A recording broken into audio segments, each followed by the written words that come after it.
नमस्कार दोस्तों, reader book junction channel में आपका स्वागत है। दोस्तों, वेक्स किंग द्वारा लिखित गुड वाइब्स गुड लाइफ एक सेल्फ हेल्प किताब है जिसमें लेखक self love, law of attraction, subconscious mind, humility, असफलता, ध्यान, विचारों को सशक्त बनाने और असाधारण जीवन जीने जैसी आवश्यक चीजों के बारे में बात करते हैं। लेखक वेक्स किंग एक माइंड कोच हैं जो इंस्टाग्राम पर फेमस हुए और अब एक लेखक और स्पीकर के रूप में उनकी मांग है। यदि आप एक अच्छे जीवन की तलाश कर रहे हैं तो आपकी खोज यहां समाप्त होती है। जब दुनिया इतनी अनिश्चितताओं से घिरी हुई है तो हम एक ऐसी किताब के बारे में बात करने जा रहे हैं जो आपको सकारात्मक रहने के फायदे, सकारात्मक दृष्टिकोण रखने के साथ साथ सकारात्मक रहने और खुद को बेहतर बनाने के तरीकों के बारे में बताएगी। हम बात करने वाले हैं किताब गुड वाइब्स गुड लाइफ के बारे में, जिसे वेक्स किंग ने लिखा है। सकारात्मकता हमारी जिंदगी को जिस तरह से सुधारती है, नकारात्मकता उसी तरह से हमारी जिंदगी को खराब करती है। तो जरूरी है कि सकारात्मकता को अपनाएं और साथ ही साथ नकारात्मकता से बचा जाए और अपने आसपास एक सकारात्मक भाव से भरा माहौल बनाया जाए। गुड वाइब्स गुड लाइफ एक सेल्फ हेल्प बुक है जिसमें लेखक ने बहुत महत्वपूर्ण चीजों की बात की है, जैसे self love, law of attraction, subconscious mind, humility, meditation, मजबूती देने वाले विचार और एक महान जीवन जीना। इस बुक की लगभग 8 लाख कॉपीज बिक चुकी हैं। इन कॉपीज को अंग्रेजी भाषा के साथ साथ 29 और भाषाओं में भी प्रकाशित किया गया है। वेक्स किंग एक माइंड कोच है जिन्हें इंस्टाग्राम पर बहुत फेम मिला और वो बतौर राइटर और स्पीकर काफी डिमांड में है। उनके काम की वजह से वो जीवन में ऐसे लोगों के संपर्क में आए जो उनसे जीवन एडवाइस लेते थे और धीरे धीरे वो एक लाइफ कोचिंग और माइंड कोचिंग के बिजनेस में आ गए। उन्होंने अपने विचारों को दुनिया के साथ शेयर किया और उन्हें बहुत अच्छा रिस्पॉन्स मिला। जब लेखक एक छात्र थे तो उनके परिवार के पास बहुत कम पैसे थे, इसलिए जब दोस्तों ने उन्हें अपने वेकेशन पर आने के लिए कहा तो उन्हें पता था कि वो इसे अफोर्ड नहीं कर सकते। लेकिन फिर कुछ हफ्ते बाद उन्हें लगभग $650 का एक चेक मिला, लगभग उतना ही जितना लेखक को चाहिए। इसके पीछे क्या हो सकता है? लेखक का मानना था कि ये सब लॉ ऑफ अट्रैक्शन के कारण हुआ था। सोच, अगर आप मानते हैं कि कुछ अच्छा होगा तो इसकी संभावना बनती है कि ऐसा ही हो। यहां मुख्य संदेश है कि लॉ ऑफ अट्रैक्शन के अनुसार आपके विचार आपकी वास्तविकता को तय करते हैं। इसका उल्टा भी सच है। अगर आप नकारात्मक विचार पर अपना ध्यान ले जाते हैं और सबसे बुरे की उम्मीद करते हैं तो आप इस संभावना को भी बढ़ाते हैं कि यह भी सच हो जाएगा। लेखक के केस में उन्हें ये सोचने हुए पूरा वीक बिताया कि वो छुट्टी का खर्चा उठाएंगे और यूनिवर्स ने इस तरह उनको जवाब दिया। लेकिन चाहे उन्हें लॉ ऑफ अट्रैक्शन का इस्तेमाल करके थोड़ी बहुत कामयाबी मिली हो, लेकिन लेखक ने देखा कि उन्हें हर बार इससे मदद नहीं मिलती थी। ऐसा क्यों? उन्होंने महसूस किया कि चाहे वो सोच रहे थे, लेकिन उनके विचार नेगेटिविटी के साथ आ रहे थे और इस कॉम्बिनेशन ने उन्हें और कंफ्यूज कर दिया। इस मुद्दे से निपटने के लिए वो खुद के एक नए लॉ के साथ आए जिसे उन्होंने लॉ ऑफ वाइब्रेशन कहा। इसके अनुसार जब आप रोमांचित होकर एनर्जी रिसीव कर रहे होते हैं तो आपकी रियलिटी भी पॉजिटिविटी के साथ चार्ज हो जाती है और आप चीजों को अट्रैक्ट करते हैं। ये चीज मुश्किल लग सकती है, लेकिन ये रियल साइंस पर आधारित है। इस बात के बारे में समझे कि यूनिवर्स में सब कुछ, जिसमें हमारा दिमाग भी शामिल है, वो एटॉम से बना है जो कि वाइब्रेट करते हैं। ये इस तरह है कि हमारे थॉट्स और फीलिंग्स समेत बाकी सब कुछ भी वाइब्रेट होना चाहिए। लेखक का मानना है कि रोमांचित होने और प्यार से भरी भावनाओं में एक हाई फ्रीक्वेंसी होती है, जबकि गुस्सा और उदासी भरी फीलिंग्स कम फ्रीक्वेंसी पैदा करती है। इन वाइब्रेशंस के जरिए आप अपने आसपास की दुनिया को प्रभावित कर सकते हैं। जब एक एटॉम वाइब्रेट करता है तो उसके आसपास के एटॉम्स भी उसी फ्रीक्वेंसी पर वाइब्रेट करना शुरू करते हैं। इसीलिए अगर आपकी फीलिंग हायर वाइब्रेशन पैदा करती है तो आपकी रियलिटी भी हायर वाइब्रेशन पैदा करेगी। आपका आउटर वर्ल्ड ज्यादा बेहतर और सुखद होता जाएगा। आप अपनी वाइब्रेशन की फ्रीक्वेंसी को अपने कंट्रोल में ले सकते हैं। ये मुमकिन नहीं लगता, लेकिन जब बात भावनाओं की आती है तो आप ग्रीन एल्गी से प्रेरणा ले सकते हैं। ग्रीन एल्गी एक ऐसा प्राकृतिक पौधा है जो दूसरे पौधे से ऊर्जा लेता है। एल्गाई की तरह आप अपनी एनर्जी लोगों और अपने एनवायरनमेंट से खींचते हैं। हकीकत में जब हमारे आसपास चीजें बुरी तरह से चल रही होती हैं, तो आप सकारात्मक ऊर्जा को कैसे महसूस कर सकते हैं? इसलिए हायर वाइब्रेशन के लिए आपकी पहली प्राथमिकता लोगों के साथ ज्यादा समय बिताने की होनी चाहिए। यहां मेन मैसेज है कि आप अपनी वाइब्रेशन की फ्रीक्वेंसी को कंट्रोल कर सकते हैं। अच्छे वाइब्रेशंस संक्रामक होते हैं। अगर आप उन लोगों के साथ घूमते फिरते हैं जो प्यार और खुशी चाहते हैं, तो उनकी मेंटल स्टेट आप पर हावी हो जाएगी। एक बार जब आप उनकी हाई फ्रीक्वेंसी पर वाइब्रेट करना शुरू करते हैं, तो आप अपने जीवन में और भी लोगों को आकर्षित करना शुरू करते हैं। अपनी इमोशनल फ्रीक्वेंसी को बढ़ाने का दूसरा तरीका यह है कि आप ज्यादा बॉडी लैंग्वेज अपनाएं। रिसर्च से पता चला है कि मुस्कुराना, यहां तक कि जब आपके पास मुस्कुराने के लिए कुछ भी नहीं है, तो ये आपको एक एंडोर्फिन स्पाइक देता है। ये आपकी बॉडी का फील गुड केमिकल है। तो अगली बार जब आप दुखी हो, तो अपने आप को मुस्कुराने के लिए मजबूर करें और आप इसके फायदे महसूस करेंगे। आप एक पोस्चर बना सकते हैं, अपने आप को एक इमोशनल एज दे सकते हैं। सोशल साइकोलॉजिस्ट ने पाया है कि दिन में सिर्फ 2 मिनट के लिए पावरफुल तरीके से खड़े होने या बैठने से टेस्टोस्टेरोन्स में 20% की वृद्धि होती है, एक ऐसा हार्मोन जो कॉन्फिडेंस को बढ़ावा देता है। तीसरा, आप ये भी पा सकते हैं कि अगर आप ज्यादा वाइब्रेशन चाहते हैं, तो आपको सोसाइटी से एक ब्रेक लेने की जरूरत है। मॉडर्न लाइफ से ब्रेक लेने से आपको रिचार्ज करने में मदद मिलती है। हालांकि ये आपको असामाजिक महसूस करवा सकता है, लेकिन ये पूरी तरह से हेल्थी है। आखिर में अपने वाइब्रेशन को और भी ज्यादा जगाने के लिए नेचर में अकेले समय बिताने की कोशिश करें। रिसर्च से पता चला है कि सिर्फ नेचर में होने से आपके शरीर और दिमाग इंप्रूव होता है।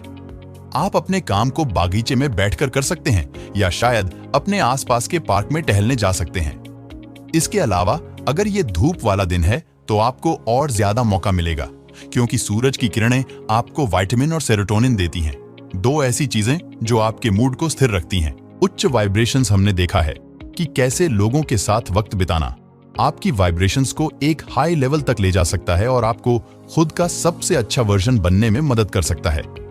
इसका उल्टा भी बिल्कुल सच है। नकारात्मक लोगों के आसपास होने से आप नकारात्मक, कमजोर और असुरक्षित महसूस कर सकते हैं। आप तर्क दे सकते हैं कि ऐसा करके आप कमजोर हो जाएंगे। अगर आप खुद को ऐसी स्थिति में पाते हैं, तो अपने आप को यह न बताएं कि आप कमजोर हैं या बुरा महसूस करने के लिए दोषी है। लेकिन याद रखें कि अगर आप लोगों से संपर्क नहीं करते हैं, तो भी कुछ तो इनकी फ्रीक्वेंसी पर वाइब्रेट करना शुरू कर ही देंगे। जल्दी ही आप अपनी लाइफ में दूसरे लोगों के लिए उनके बुरे वाइब्स पास करेंगे, और इससे पहले कि आपको इसका एहसास हो, आपकी रियलिटी नेगेटिविटी से भर जाएगी। आप खुद के पर्सनल डेवलपमेंट के बारे में सोचें कि आप में एक बहुत बड़ा पेड़ बनने की क्षमता थी। अगर आप एक नेगेटिव चीज में बदलते हैं, तो आप उस मजबूत पेड़ में विकसित नहीं हो पाएंगे जिसकी क्षमता आप में है। लेकिन जब आपको दूसरे नेगेटिव लोगों को एक्सेप्ट नहीं करना चाहिए, तो आपके लिए खुद के टॉक्सिक बिहेवियर को रिजेक्ट करना भी जरूरी है। जब हम लाइन से बाहर हो जाते हैं, तो अक्सर हम हमारे काम को इस तरह जस्टिफाई करते हैं कि हम बुरे मूड में या परेशान थे। हम मानते हैं कि हमारे आसपास के सभी लोग ठीक कर रहे हैं और इसे हमें बुरा लगता है। बात यह है कि आप कभी भी नहीं जानते कि दूसरे लोग क्या कर रहे हैं, और जब आप अपनी फीलिंग्स को अपने फ्रेंड्स और रिलेटिव को दिखाना शुरू करते हैं, तो आप उन्हें असलियत में नुकसान पहुंच रहे होते हैं। आरोप लगाने का खेल। अक्सर जब कोई हम पर उनकी फीलिंग को हर्ट करने का आरोप लगाता है, तो हम उन्हें बताते हैं कि हमने जो कहा है या किया है वो बुरा नहीं है। हम जिम्मेदारी लेने से बचते हैं और हम उन्हें ही दोषी मानते हैं कि उन्होंने हमारे बर्ताव को गलत लिया। जबकि सच तो यह है कि हमें दूसरे लोगों को यह बताने का कोई हक नहीं है कि उनकी फीलिंग्स वैलिड है या नहीं। अगर आपने किसी को चोट पहुंचाई है, तो उसे एक्सेप्ट करें। जिम्मेदारी लेना सेल्फ लव का एक हिस्सा है। आप खुद को यह मैसेज दे रहे होते हैं कि आप नकारात्मकता से बेहतर है, चाहे वो आपके व्यवहार से हो या आपकी जिंदगी में किसी और की वजह से हो। अगर कोई आपसे कहे कि 5 चीजों की एक लिस्ट बनाएं जिनसे आप प्यार करते हैं, क्या आप खुद को उन 5 चीजों में शामिल करेंगे? अफसोस की बात है, हम में से कोई ऐसा नहीं होगा। ऐसा इसलिए है क्योंकि हमारा समाज सेल्फ लव की कमी फेस करता है। आज की दुनिया में हम अक्सर ऐसे लोगों के साथ वक्त बिताते हैं जिनके बारे में लोगों को लगता है कि हमें समय निकालना चाहिए, चाहे वो हमें पसंद हो या ना हो, चाहे वो हमें सम्मान दें या न दें। लेकिन हम कभी खुद से ये नहीं पूछते हैं कि क्या हम खुद से प्यार करते हैं, खुद की इज्जत करते हैं। ये एक समस्या है, क्योंकि सच्ची खुशी और संतुष्टि खुद को बिना शर्त के प्यार करने से आती है और ये परवाह ना करना कि दूसरे आपके बारे में क्या सोचते हैं या महसूस करते हैं। यहाँ मेन मैसेज ये है कि अपने आप को सुरक्षित बनाने के लिए प्यार करें। असुरक्षा एक खतरनाक चीज है और ये आपके रिश्तों को भी इंपैक्ट कर सकती है। एक प्रेमी के बारे में सोचें जो चुपके से अपने पार्टनर के मेल्स और मैसेज देखता है। ये ईर्ष्या, असुरक्षा से आती है। शायद वो सोचते हैं कि वो उतने भरोसे लायक नहीं रही और इन हरकतों की वजह से उनका रिश्ता खत्म भी होता है। जब तक आप खुद से प्यार नहीं करते हैं तो दूसरे लोग आपके नकारात्मक विचारों का फायदा उठाएंगे और आपका प्यार करना भी मुश्किल हो जाएगा। सेल्फ लव का एक हिस्सा खुद के शरीर को स्वीकार करना है, जो कि आसान नहीं है, वो भी तब जब तक आप पर सोशल मीडिया पर मॉडल और मशहूर लोगों की फोटोज की भरमार हो रही हो। ये फोटोज कंपैरिजन को बढ़ावा देते हैं और आप खुद को कम महसूस करते हैं। और चाहे ऐसा लगे कि ये खूबसूरत लोग बाकी लोगों की तुलना में ज्यादा खुश हैं, लेकिन अक्सर ये लोग सेल्फ डाउट की फीलिंग से स्ट्रगल करते हुए दिख जाते हैं। लेखक ने एक बार एक सोशल मीडिया इन्फ्लुएंसर से बात की। उन्होंने कहा वो प्लास्टिक सर्जरी करवाने का स्ट्रेस फील करती है। बाद में लेखक ने अपनी फीमेल फॉलोअर से बात की। वो अपने खुद के लुक्स को लेकर इनसिक्योर महसूस करती थी और यकीन करती थी कि वो वाकई में अपनी फोटोज की तरह दिख सके तो उसकी लाइफ बहुत बेहतर हो जाएगी। ये चीजों सदियों से चली आ रही है और कहा भी जाता है कि बाहर जो है वो ज्यादा जरूरी नहीं है।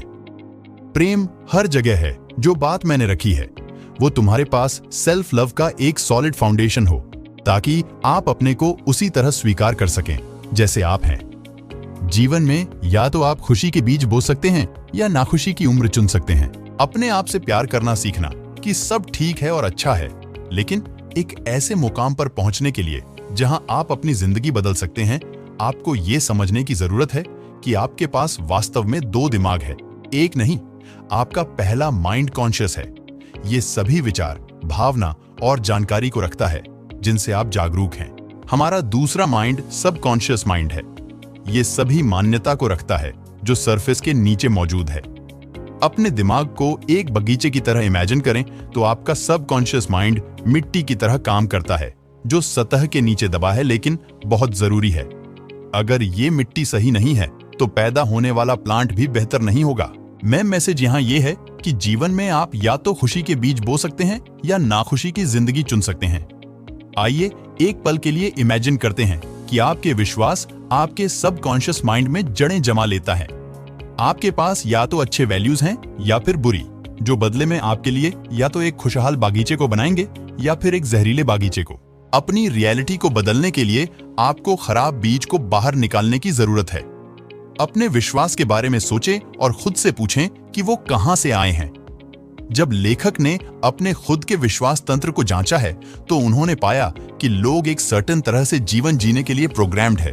कुछ ही लोग नसीब वाले हैं जो सफल जीवन जी पाएंगे, बाकी ज्यादातर लोग खराब किस्मत वाले हैं और उनके जीवन में प्रॉब्लम आने वाली है। लेखक का कहना है कि जीवन में आपका रास्ता बदला नहीं जा सकता, लेकिन जब लेखक ने अपने विश्वासों में गंदगी को ढूंढा तो उन्होंने महसूस किया कि वो एक बच्चे के रूप में ये चीजें अपने अंदर फीड करते हैं। नकारात्मक विश्वासों ने लेखक को ये सोचने के लिए प्रेरित किया कि उसके बचपन के खराब होने के कारण उनकी जिंदगी हमेशा के लिए मुश्किल होगी, चाहे कुछ भी किया हो। लेकिन ये उनका सिर्फ एक पूर्वाग्रह था। अपनी खुद के विश्वास को देखते हुए खुद से पूछते हैं कि क्या हम सकारात्मक हैं या नकारात्मक? क्या वो अपने जीवन में सुधार करेंगे या आपको पीछे ही रखेंगे? नकारात्मक मान्यताओं को निकालने के लिए उन लोगों की तरफ देखें जिनकी शुरुआत मुश्किल रही लेकिन उन्हें कुछ कर दिखाया। सकारात्मक विचार और विश्वास महत्वपूर्ण है, लेकिन आपकी रियलिटी तब तक नहीं बदलेगी जब तक आप उन पर काम न करें। बहुत से लोग हैं जो बहुत ज्यादा कामयाब होना चाहते हैं, लेकिन कुछ कर पाना उनके लिए मुश्किल काम है। सकारात्मक कार्रवाई का मतलब है कड़ी मेहनत और समर्पण। इसका मतलब है कि उन दिनों में भी मेहनत करना जब आप बैठकर आराम करना चाहते हैं। कई लोग अपने गोल तक पहुंचने के लिए उन पर काम करने में फेल हो जाते हैं और फिर वो सोचते हैं कि उनकी सकारात्मकता उनको इनाम क्यों नहीं दे रही है। वो खुद को बताते हैं कि उनके सपनों को हासिल करने के लिए बहुत सारी मुश्किलें हैं। उनके पास या तो वक्त नहीं है, या पैसा नहीं है, या एक्सपीरियंस नहीं है। जब ये चीजें उन्हें मिल जाएंगी तब वो उस पर काम करना शुरू करेंगे। बात यह है कि आपको बस इतना करना है कि अपने लक्ष्य को प्राथमिकता पर रखिए और उस तक पहुंचने के लिए अपने आराम को छोड़ने के लिए तैयार रहें। अगर आपको लगता है कि आप बस तैयार होने तक इंतजार करेंगे तो ये इंतजार बहुत लंबा भी जा सकता है। याद रखें, समय कभी भी परफेक्ट नहीं होता। आमतौर पर परफेक्ट समय कभी नहीं आता और अगर आप इसके लिए इंतजार करते रहेंगे तो हो सकता है कि आप अपना कीमती समय गंवा दें और बाद में पछतावे के अलावा ज्यादा कुछ न बचे। British business tycoon Richard Branson की कहानी पर गौर करें, जिन्होंने 16 साल की उम्र में एंटरप्रेन्योरशिप की दुनिया में कदम रखा और इसकी शुरुआत उन्होंने मैगजीन से की। उन्हें कई लोगों ने बताया कि मैगजीन का बिजनेस करने के लिए उनके पास पर्याप्त एक्सपर्टीज नहीं है, लेकिन ब्रैंसन ने इस बिजनेस पर गिव अप नहीं किया और तब से लेकर अब तक अलग अलग 400 तरह के बिजनेस किए हैं।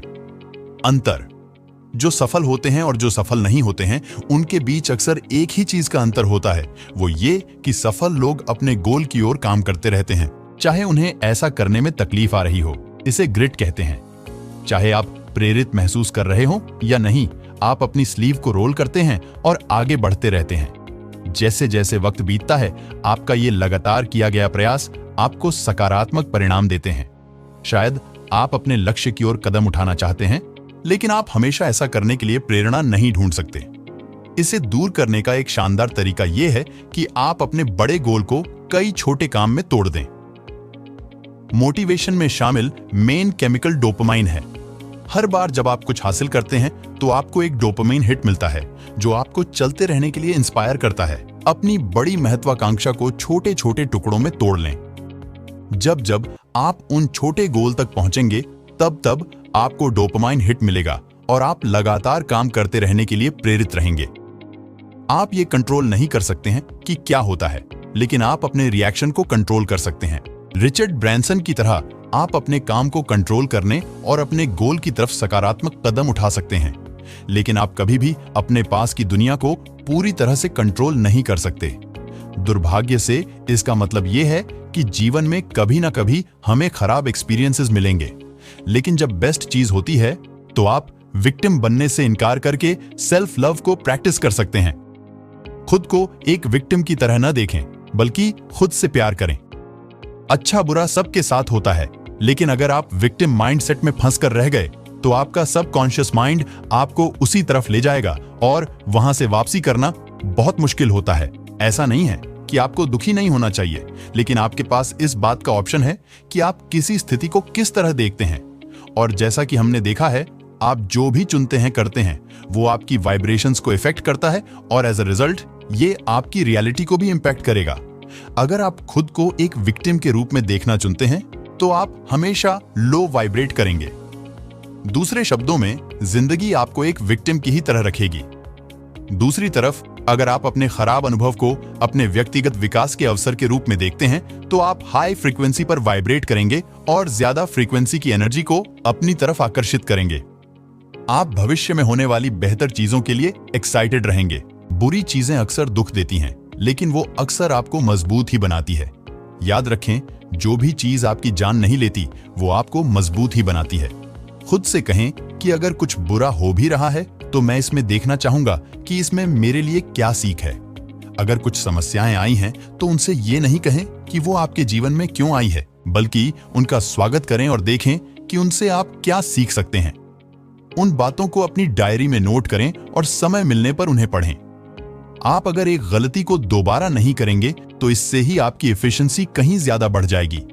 और चाहे चीजें अच्छी हो या बुरी, वो आपको बेहतर ही बनाती है। बस शर्त यह है कि आप उन्हें नकारात्मक ना लेकर सकारात्मक रूप से लें और हर जगह उनसे कुछ सीखने की कोशिश करें। मुझे आशा है कि आपने अपना सबक लिया होगा और अच्छे वाइब्स के साथ सोचने और अपने जीवन को सकारात्मक बनाने के लिए कार्रवाई करेंगे। तो दोस्तों, आपको आज का हमारा good vibes good life book summary कैसा लगा? कृपया हमें कमेंट बॉक्स में कमेंट करके जरूर बताएं और साथ ही अगर आप हमारे चैनल पर नए हैं तो चैनल को सब्सक्राइब जरूर करें। हमारे चैनल पर आपको हर बुक की समरी सुनने को मिल जाएगी। धन्यवाद।